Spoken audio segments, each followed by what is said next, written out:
Assalamualaikum warahmatullahi wabarakatuh. Baik, di sini saya akan menceritakan sedikit tentang runtuhnya salah satu kerajaan yang terletak di daerah Bima, yaitu di kaki Gunung Tambora. Runtuhnya kerajaan Tambora ini merupakan salah satu peristiwa yang sangat luar biasa, di mana letusan yang sangat dahsyat telah merubah segala lini kehidupan yang ada di Bima, termasuk daerah sekitarnya. Jadi pada zaman dahulu terdapat sebuah kerajaan besar, yaitu kerajaan Tambora, yang dimana kerajaan tersebut dipimpin sendiri langsung oleh seorang raja yang bernama Raja Rangga Mandara. Namun di bawah kaki Gunung Tambora tidak hanya berdiri kerajaan Tambora, melainkan ada beberapa kerajaan lainnya. Di sebelah selatan berdiri sebuah kerajaan, yaitu Kerajaan Pekat. Di sebelah utara sampai ke arah timur berdiri Kerajaan Aga Cempaka dan Kerajaan Sanggar. Kerajaan-kerajaan itu memiliki batas wilayah yang telah diatur dan disepakati secara turun-temurun dari zaman dahulu kala. Jadi Kerajaan Tambora merupakan kerajaan yang sangat besar pada daerah tersebut, di mana Kerajaan Tambora merupakan tempat berlabuhnya para pedagang-pedagang dari berbagai negeri. Sebagian para pedagang tersebut ada yang tinggal untuk beberapa waktu, dan sebagian lainnya ada yang menetap untuk jangka waktu yang lama. Pada suatu ketika, rakyat Tambora dikejutkan dengan datangnya beberapa perahu yang mengangkut puluhan orang asing yang baru mereka pernah lihat.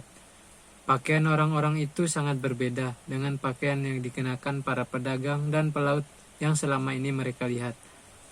Orang-orang itu berpakaian serba putih dan bersorban. Lalu salah satu pemuka adat menyapa para rombongan tersebut.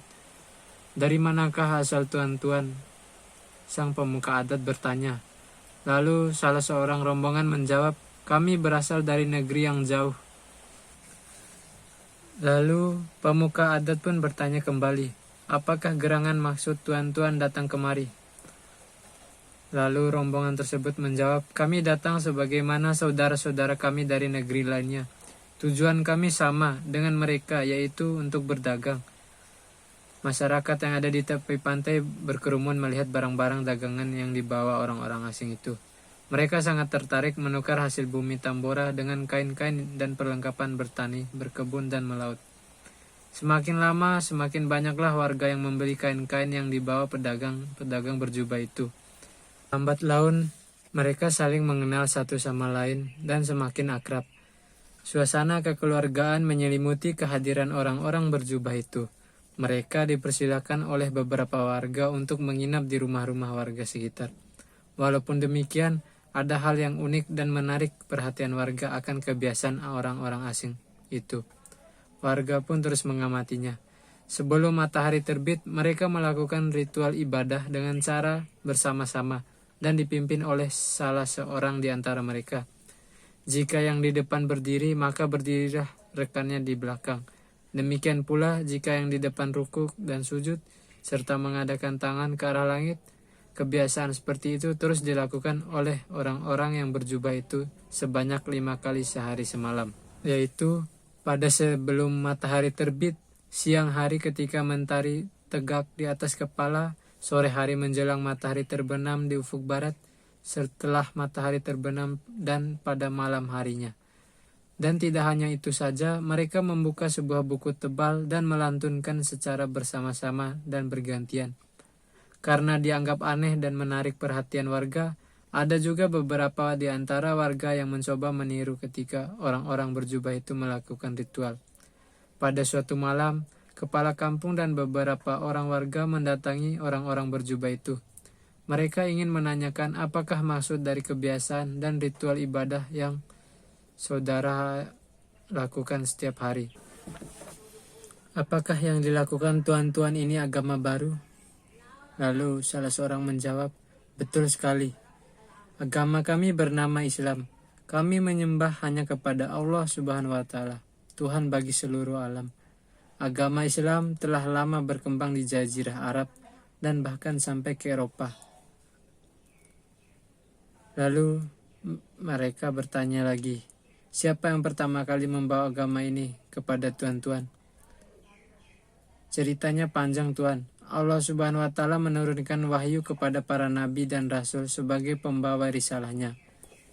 Nabi terakhir yang menyempurnakan agama ini adalah baginda Nabi Muhammad Sallallahu Alaihi Wasallam, yang selanjutnya disebarluaskan oleh para sahabat dan pengikut setia hingga saat ini.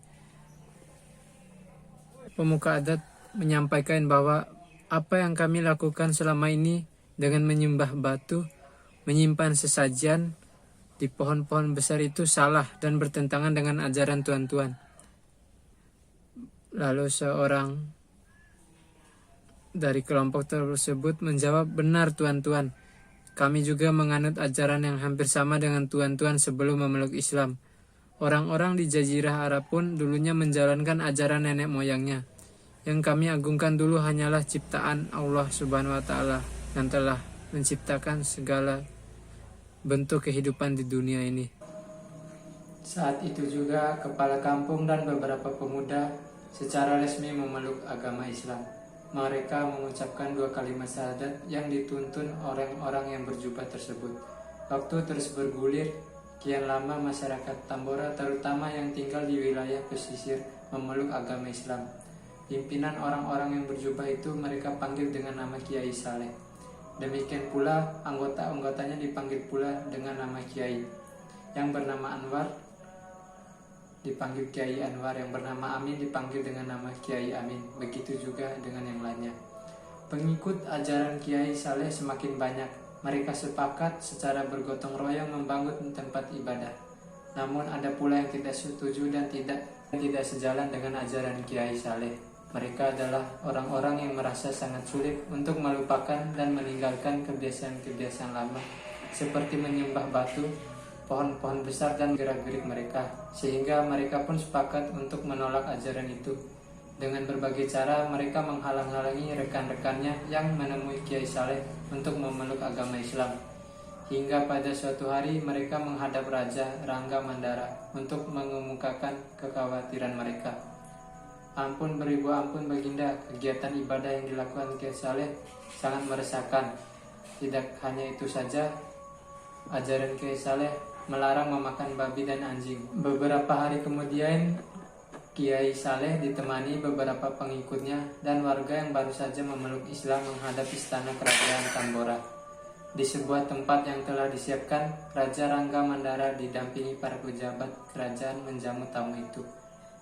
Setelah pertemuan itu, Raja Rangga Mandara mengutus salah satu pejabat istana untuk membuat atau mengadakan acara besar-besaran bersama Kiai pada hari berikutnya. Dan Raja Rangga Mandara menyiapkan segala jenis makanan, termasuk daging yang haram dimakan dalam ajaran Islam. Pada hari yang telah ditentukan, acara besar-besaran itu pun dilaksanakan. Kiai Saleh beserta pengikutnya hadir di tempat itu. Selepas menunaikan sholat isya berjamaah, dari aromanya saja makanan-makanan yang disuguhkan itu sudah terlihat jelas lezat. Dan ditambah lagi, setelah mereka menyantap masakan itu, Kiai Saleh dan para pengikutnya pun tanpa rasa curiga sedikit pun, Kiai Saleh mengambil daging anjing yang sudah dicampur dengan daging kerbau serta rusa. Raja Rangga Mandara dan pejabat kerajaan tersenyum dan saling memandang wajah masing-masing, yang menandakan bahwa jebakan dan tipu daya mereka berhasil. Setelah semua orang menyantap makanan yang berlimpah jumlahnya itu, Raja Rangga Mandara bertanya kepada Kiai Saleh, "Wahai Tuan Kiai, bagaimana rasanya masakan yang kami suguhkan?"